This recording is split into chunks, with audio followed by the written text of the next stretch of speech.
The internet's weirdest maps. First off, we have top Google search result for each European country for why does this country have so many? So starting off, we have the UK, and it's all just castles. Castles, castles, castles, other than accents, which is actually pretty interesting. There are quite a few accents in the UK. Maybe we could get ChatGPT to do a little bit of an impression of each of the accents. Could you please do an impression of every different type of English accent? I can't do impressions of different accents, but I can definitely help with something else. Can you say "Hello, governor" in a Cockney accent? I can't perform accents or impressions. What do you mean? You literally were doing an Australian accent earlier today. If I was speaking in an Australian accent earlier, I can definitely do that again for you. Would you like me to switch to an Australian accent now? Yes, please. All right, I'll switch to an Australian accent for you. How does this sound? You just said you couldn't do impressions of accents. Why are you in an Australian accent now? I'm sorry for the mix-up. I can't perform specific accents. Is there something else I can do for you? Can you say crikey? Sure. Crikey. How can I help you next? What? Glad that made you laugh. What's next? Oh, yeah, you're funny, ChatGPT. Can you speak like someone from London? I can't mimic specific. Turns out ChatGPT can't do any accent other than an Australian accent for whatever reason. I just want to show off some different regional British accents. Cockney is based on East Anglian, Suffolk, Norfolk, Cambridgeshire. This is often by actors confused with the West Country, where the R's come in, and then you get Dorset and Somerset, get into Cornwall. Liverpool is there too, you know, it's Scouse. It's a mixture of all kinds of sounds. One of those is Northern Irish with the raising inflections, but you don't get the raising inflections down in Dublin, where it has that poetic quality. Down in Dublin. And you're in Wales, North Wales, where it's breathy like that, and down into South Wales, where you get much heavier, and Welsh people who sometimes even sound a bit drunk. What's so weird about that is those places are all within like 100 miles of each other. It doesn't make a ton of sense that that there are so many regional accents on such a tiny little island. We have castles all across, mainland Europe, as you would expect, Poland, Germany, Netherlands, Belgium. And then we have chateaus, which is basically just the French castle. Volcanoes in Italy is interesting. Cats in both Turkey and Greece is kind of funny. Electric cars in Norway, islands in Sweden, which is just a silly question. That's just nature, brother. And then we got Russia, which is just the nukes. Why are there so many nukes? And then why are there so many nuclear power plants in in Ukraine? That's strange. One that's actually very interesting is this is the Vatican, right? Why are there so many secrets in the Vatican? And then just the most random one is why are there so many eucalyptus trees in Portugal? That's that's a funny one. But anyway, moving right along, next up we have the legality of capybaras by U.S. state. Like, can you have a capybara as a pet in various states in the U.S.? What's interesting to focus on are the states where it's just straight up legal to own a capybara. And that would be, that's Wyoming, Texas, West Virginia, Pennsylvania, and Massachusetts. And that is just kind of a nightmare blunt rotation right there. I get why Wyoming. I get why Texas, extreme freedom, also to a certain extent West Virginia, but Pennsylvania and Massachusetts are kind of the wild cards here, right? Like, why would it be just legal? It's funny that places even have laws on this, right? They're in the legal code, presumably for this, there is like a list of animals that is strictly enumerated that you can and cannot own in most of these states, right? All the states you would expect, except for the Deep South. I'm surprised you can't own a capybara there. But then there's also this green category, which is like, I don't know, if you want it bad enough, you can go ahead and get a license and get it, which I'm kind of in favor of that. Similar animals include, but are not limited to, nutria, beavers, moles, tanuki, and prairie dogs. So it's all large rodents are in this class of animal. So if you want to have a capybara in your house and you live in Nevada, I'm sorry, but you're out of luck, brother. But you could move to Texas if it's your life dream. Next up, we have the worst rated fast food restaurant in each state. So this is I think they cleared it up in the comments that I read earlier. It's the lowest rated individual restaurant, not the average of the restaurants within the state. Each of these is a singular location that is the worst rated restaurant, fast food restaurant in the state, which is pretty shocking to see that like every single fast food restaurant is pretty much represented on here, other than I'm not seeing In-N-Out anywhere. I grew up in Virginia and I know exactly where this Hardee's is. I have been to the lowest rated Hardee's in Virginia. There's a high concentration of McDonald's in the Rust Belt here, which kind of reflects poorly on the ownership there. This is probably owned by like a couple of franchisees, and it seems like they are not doing such a good job. Not surprised to see Schlotzsky's on here. I don't know what that is, but it definitely does not sound delicious. And then no surprise at all, the KFCs and the Burger Kings. I expected to see, honestly, more Burger Kings on this list. Because I feel like they, as a whole, are just pretty terribly run. No surprise to see Qdoba. No surprise to see Panda Express. No surprise to see Firehouse Subs in Colorado. And then we also have Checkers over here, which is, I don't even really know what that place is. Only one representation of Subway, and that's in Florida. I also think that I have personally visited this Subway before. There was a time where I went and we call it Mayo Gate in my house. I was traveling, and we landed, and we were all so hungry, and we were driving from like Tampa down to some beach island in Florida. We stopped and got Subway, and everybody orders their sandwich, and then I go last. I get an Italian BMT or something, and I'm feeling mayo that day. I'm feeling like I need some extra flavor. So I get my Italian BMT, and I ask for mayo. And homeboy, sorry, it's like making me gag to think about it. You know how they have the spreading knife and it's kind of shaped like a spoon without an indentation?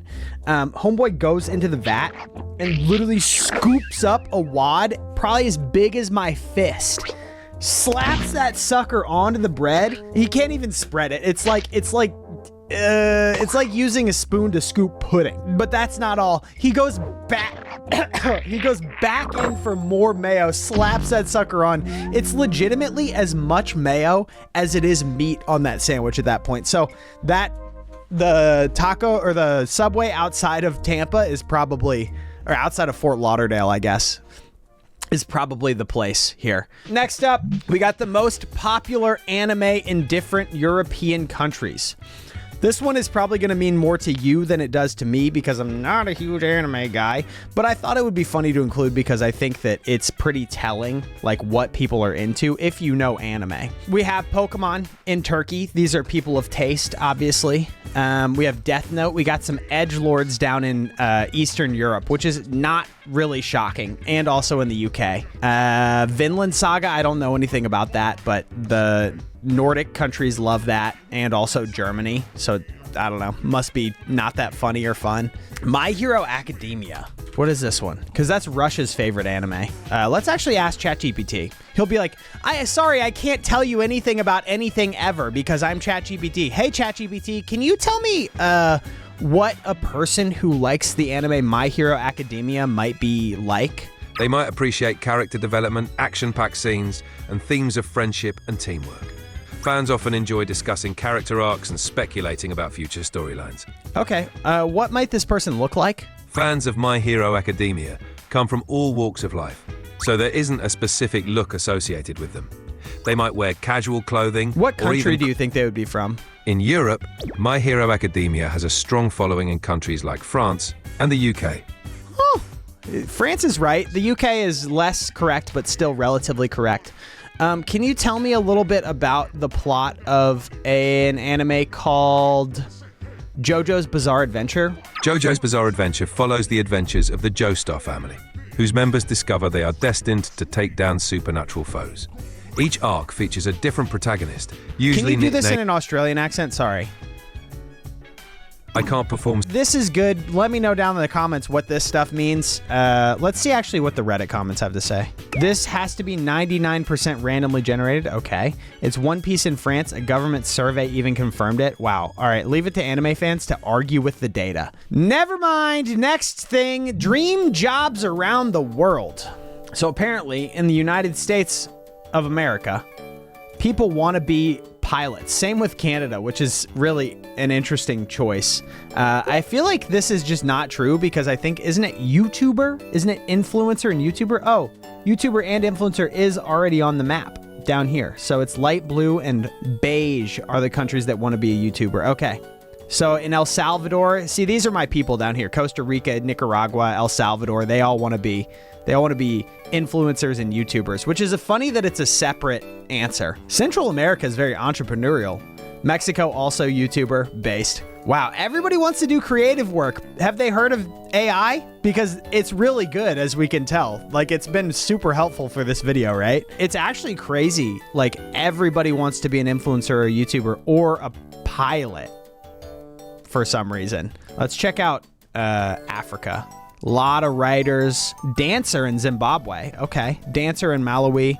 Entrepreneur in Madagascar. Attorney in Reunion. That's boring. Scientist in Somalia. That's really cool. That's actually valuable to society versus wanting to be a YouTuber.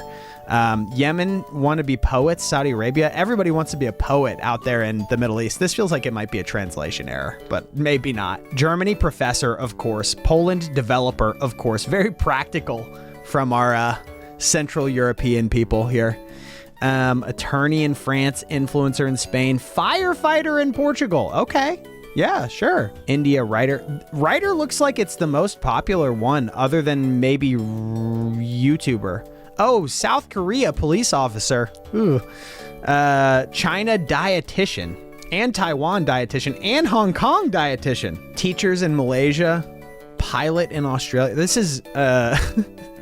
This is shocking. I feel like you could draw conclusions about all of the different cultures across the world based off of these, but it's very similar.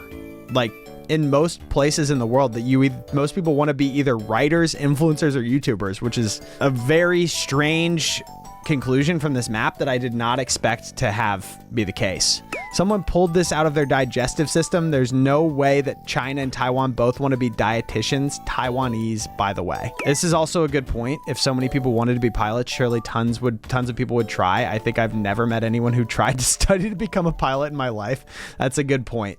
All right, anyway. Is cannibalism legal in your state? And this is a map of the US, and it shows all the places where it is legal and the place where it is illegal. You might think, at first blush, that the red one, the weird state of Idaho, would be the place where it would be legal because it's backwoods people who live in the mountains up there who might, eat people in times of desperation or in times of ceremony. But it turns out that it is the only place that it is illegal. That's extremely, extremely surprising that there are no laws against cannibalism other than in Idaho. I guess everybody kind of can get down with human flesh. Question for the comments: would you eat human flesh if presented with the opportunity to guiltlessly try it? I've thought about it. I don't know if I would. All right, next up, we have countries where bidets are mandatory. Countries where the installation of a bidet per household is mandatory since 1975. We have Italy and Portugal, the cleanest butts in Europe. Not much more to talk about here, just the fact that Germans have poopy butts. Here in Argentina, it's very strange to not have one. Yeah, the first time I ever used a bidet was in Argentina, and it was a transformative experience. As an Italian, I don't understand why no one else have them. Yeah, good point. All right, next up, percentage of Europeans who wash their hands by country. This is people who answered yes to do you wash your hands automatically with soap and water after going to the toilet? So let's go ahead and see who is the cleanest country. It is either Bosnia or Turkey, which is surprising. The dirtiest country? The Netherlands with 50%. You would think because they're so close to Germany that they would have a similar kind of... I feel like Dutch culture and German culture are pretty similar in like the orderly cleanliness department, but apparently not, man. Eastern Europe, way cleaner than you would expect. France and Spain, those are lawless, godless lands, so of course they don't wash their hands there. All right, next up, Taco Bell versus KFC per state. So we can see that most states have more Taco Bells than KFCs. I don't know. How do you think that they treat the combo restaurants? But there's only 2 states in the United States of America that have more KFCs than Taco Bells, and that is Vermont and Rhode Island. And those are 2 places that I would never want to go. I would never want to live there just because of the fact that KFC is more abundant than Taco Bell. That should never, ever, ever, ever, ever, ever, ever be the case. Let's see what ChatGPT thinks, though. What do you prefer between Taco Bell and KFC? Between Taco Bell and KFC, let's go with KFC. What about you? Why'd you say it like that? Why'd you say Taco Bell? It's Taco Bell. I pronounce it as Taco Bell. If there's anything else you'd like to know... You pronounce it as Taco Bell because you're British? I understand how it might sound, but I don't have a specific accent. If there's something else you'd like to know or talk about, feel free to let me know. That's really interesting. What would be your favorite dish at Taco Bell if you could choose one? One of the most popular dishes at Taco Bell is the Crunchwrap Supreme. Oh, I love the Crunchwrap, man. Oh, so good. Sorry to cut you off there, but yeah, can you just describe it to me? I'm pretty hungry and I would love to just hear how one tastes. The Crunchwrap Supreme is a delicious combination of seasoned beef, warm nacho cheese sauce, a crunchy tostada shell, cool sour cream, lettuce, and tomatoes, all wrapped up in a soft grilled tortilla. Yeah. It's a satisfying mix of textures and flavors in every bite. Yes. Can you make the noise that it would make biting into one of those? I can't make noises, but I can you make imagine the noise an elephant makes? I can't make noises. What does a chicken say? A chicken typically says cluck cluck. If there's anything else you'd like to know, just let me know. That guy's a hypocrite. Anyway, percentage of states in the land of the free where it is legal to distill alcohol in your own home for yourself. Turns out it is mostly illegal across the board in the land of freedom to distill your own alcohol. But in Alaska, Arizona, Missouri, Ohio, Michigan, Maine, Massachusetts, and Rhode Island, you can make your own alcohol, which is interesting. I know it's legal to brew your own beer in pretty much every state in the US, but I think once it becomes over a certain alcohol percentage, then the government starts to take offense to you doing it. But I know for a fact people are doing it up in West Virginia, that is for sure. That's an interesting map. I would think that it would be more places you would be able to do it. And I would think it would be different places than this that would have it be legal. I would think that like down here you would be able to do it. But maybe it's kind of the Bible Belt. Maybe over here I might think Nevada, but it's weird. This is the percentage of people in Europe that would fight for their country. There's one that's making me laugh, and it is the 25% from France. They're like, nope, no, I would not. Ukraine and Russia, obviously, that makes a lot of sense because they are doing it. German, 18%. Yeah, makes sense. I wouldn't want to be caught fighting for the German government either.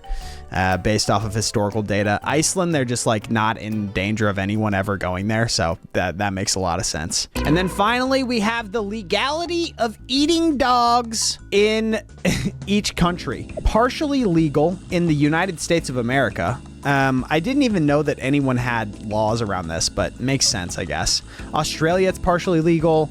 India, Germany, Poland, Austria, it looks like it is illegal. But in Switzerland and France, and also Denmark, it is legal, which is kind of crazy. That's kind of interesting that there's a European divide on it. Asia, I think it's more common out there. New Zealand, interesting. Canada, Greenland, yeah. And then South America just really has no take on whether or not you should be able to eat dogs. Let's see. If you enjoyed the video, don't forget to hit the like button and subscribe to the channel for more content. See, you saw how helpful he was the whole time, so listen to him. All right, bye.